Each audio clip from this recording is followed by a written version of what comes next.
আজকে বাংলাদেশের ইতিহাস তিনটি সন ৭১, ৯০ এবং ২০২৪ আপনি দেখবেন প্রত্যেকটি ইতিহাসের সঙ্গে বিএনপি জড়িত।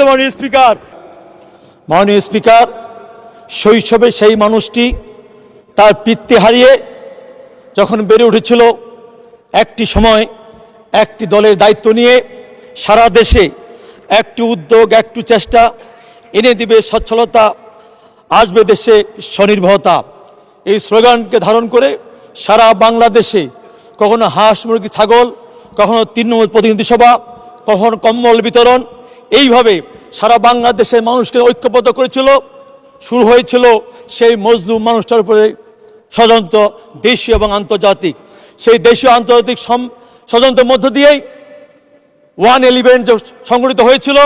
সেই 111 সরকারের টার্গেট হয়েছিল সেই মজলুম মানুষটার। মাননীয় স্পিকার, আমরা সেদিন অনেকেই হয়তো আমরা সেদিন দেশান্তরিত হয়েছিলাম, অনেকে তো আত্মগোপনে ছিলাম, কিন্তু আমরা দেখেছি কিভাবে সেই মানুষটি প্রায় 3 মাস তার বাসার ভিতরে অবরুদ্ধ থাকার পরে, যার পিতা বাংলাদেশ স্বাধীনতার ঘোষক ছিল, যার পিতা বাংলাদেশের নেতৃত্ব দিয়েছিল, যার মাতা 3বারের সাবেক সফল প্রধানমন্ত্রী ছিল, সেই মানুষটাকে কিভাবে র্যাবের ড্রেস পরে সেদিন ওই সিএমএম কোর্টে হাজির করা হয়েছে। মাননীয় স্পিকার, শুধু এইখানে নয়, সেদিন আমরা দেখেছিলাম তার বিমর্ষ অবস্থা। একদিন কোর্টের বারান্দায় দাঁড়িয়ে সেই মানুষটি মহামান্য আদালতকে বলেছিল, মহামান্য আদালত, আমি বাঁচতে চাই, আমার বাঁচার অধিকারটুকু দেন।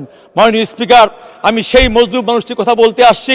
মাননীয় স্পিকার, এইখানে শেষ নয়, নির্যাতন করতে করতে সেই মানুষটাকে এমন একটা অবস্থায় নিয়ে যাওয়া হয়েছিল, তাকে অদ্যমিত করা হয়েছিল। সেই সময় চিকিৎসার জন্য যখন তাকে দেশে বাড়ি পাঠিয়ে দেওয়া হয়েছিল, উনি কিন্তু কখনোই কোনোদিন তার মাথা নত করে নাই। মাননীয় স্পিকার, এইখানে নয়, উনি দেশের বাইরে গিয়েও আমাদের দলকে নেতৃত্ব দিয়েছেন।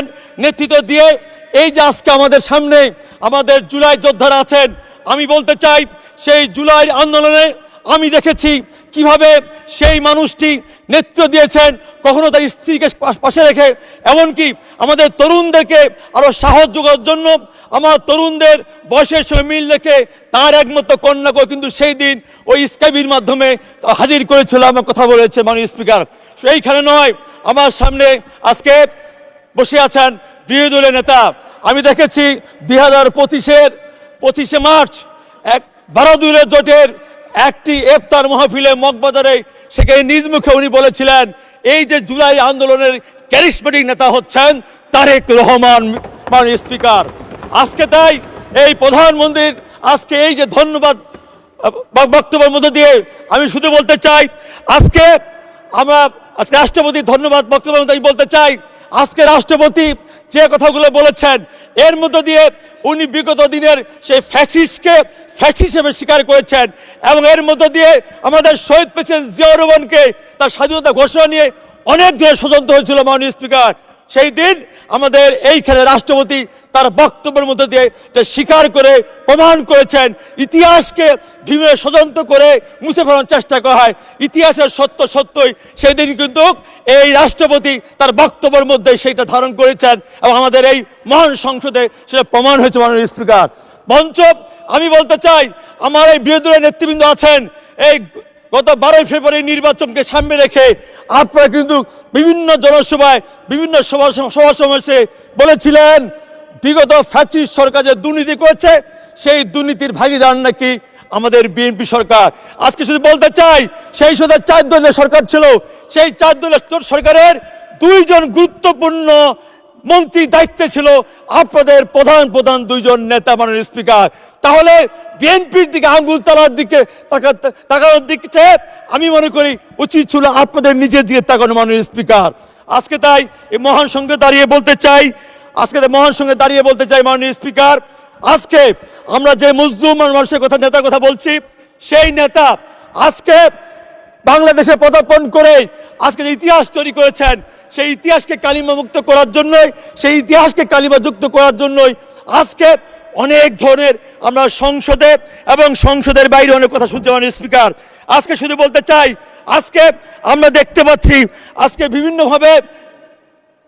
বিভিন্নভাবে আজকে প্রচার করা হচ্ছে বিএনপি নাকি সংস্কার বিরোধী। মাননীয় স্পিকার, আজকে শুধু বলতে চাই, আজকে বিএনপি আজকে সংস্কার যে আন্দোলন করেছিল, শুধু আজকে এই যে জুলাই যোদ্ধা আন্দোলন বলছেন মাননীয় স্পিকার, এই জুলাই যোদ্ধা আন্দোলনকে সামনে রেখে আমাদের মাননীয় আজকের যে আমাদের প্রধানমন্ত্রী সেই দিন কিন্তু বিবিসি সাক্ষাৎকারে বলেছিল এই জুলাই আন্দোলন কোনো ব্যক্তি, কোনো দল, কারো একক কৃতিত্ব নয়। এই জুলাই আন্দোলন হচ্ছে বাংলাদেশে 18 কোটি মানুষের, ছাত্র জনতা, শ্রমিক, গৃহবধূ সবার আন্দোলন হচ্ছে মাননীয় স্পিকার। মাননীয় স্পিকার, আজকে তো আমি বলতে চাই, আসুন আমাদের সংস্কার বলেন, আজকে জুলাই সনদ বলেন, জুলাই সংস্কার বলেন এবং গণভোট বলেন, আসুন আমরা আইনের সুষ্ঠু ব্যাখ্যা দিয়ে এইখানে আলোচনা করব, পর্যালোচনা করে ইনশাল্লাহ আগামী দিনে আমাদের আলোচনার মধ্য দিয়েই আমরা একটি সুষ্ঠু সমাধান আনবো, যার মধ্য দিয়ে আগামী দিনে এই সংসদকে আরো প্রাণবন্ত করব, এই সংসদকে মানুষের কাছে গ্রহণযোগ্য করে তুলব। মাননীয় স্পিকার, তাই কবির ভাষায় বলতে চাই, নিন্দুক যে বেঁচে থাকুক বিশ্বহিতের তরে, আমার আশা পূর্ণ হবে তাহার কৃপা ঘরে। মাননীয় স্পিকার, সবশেষে বলতে চাই মাননীয় স্পিকার, আজকে বাংলাদেশের ইতিহাস 3টি সন 71, 90 এবং 2024, আপনি দেখবেন প্রত্যেকটি ইতিহাসের সঙ্গে বিএনপি বিএনপি বিএনপি জড়িত। মাননীয় স্পিকার, আজকে 71-এ শহীদ প্রেসিডেন্ট জিয়া রহমান, 90-এ খালেদা জিয়া এবং 24-এ তারেক রহমান, তারই দৃষ্টান্ত আমাদের সামনে। মাননীয় স্পিকার, আজকে শুধু বলতে চাই, আমার পঞ্চগড়ে যে উন্নয়নের কথা বলি, আমাদের মাননীয় প্রধানমন্ত্রী বলেছিলেন আগামী দিনে আঞ্চলিক সমতার ভিত্তিতে উনি উন্নয়ন করবেন। সেই দিক থেকে আমার পঞ্চগড় দেবীগঞ্জে একটি আমাদের উন্নয়নশীল জায়গা উনি নির্ধারণ করেছেন এবং পঞ্চগড়ের যে হাসপাতাল আছেন সেই হাসপাতাল অবকাঠামো আছেন 250, কিন্তু দীর্ঘদিন ধরে ওই অবকাঠামো পড়ে আছে, কোনো ডাক্তার নাই, কোনো মেডিকেল ইকুইপমেন্ট নাই। আমার 2 উপজেলায় 50 হাসপাতাল আছেন, সেইগুলো 100 উন্নতি করা অত্যন্ত জরুরি। মাননীয় স্পিকার, আমাদের উত্তরাঞ্চলের জেলা, সেখানে কোনো টেকনিক্যাল কলেজ নাই। ধন্যবাদ।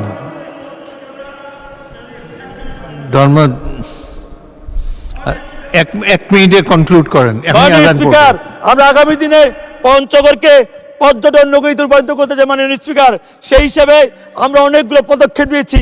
আমি আশা করব এইখানে পর্যটন মন্ত্রী আছেন এবং আরও যারা সরকারের মন্ত্রী আছেন সবাই আমাদেরকে সহায়তা করবেন, এই উত্তরাঞ্চলের অবহেলিত এলাকাকে যেন আমরা উন্নত করতে পারি এবং আগামী দিনের জন্য আমরা শুধু পঞ্চগড়ের চা শিল্প নয় এবং পঞ্চগড়ের সুগার মিল নয়, পঞ্চগড়ের অ্যাগ্রো এশিয়া নয়, অ্যাগ্রো উন্নয়ন নয়, আরও বিভিন্ন ক্ষেত্রে যেন আমরা পঞ্চগড়ে এগিয়ে যেতে পারি, এই জন্য আমি আমাদের মাননীয় প্রধানমন্ত্রীর সুদৃষ্টি কামনা করে এবং সংসদকে আমাকে বক্তব্য দেওয়ার জন্য ধন্যবাদ কৃতজ্ঞ জানিয়ে, এবং আমাদের ওই অবৈধ এলাকায় রাস্তাঘাটের বেহাল অবস্থা, দীর্ঘ 17 বছর ধরে কোনো উন্নয়ন হয় নাই, সেই বিষয়গুলো অবশ্যই আপনারা দেখবেন।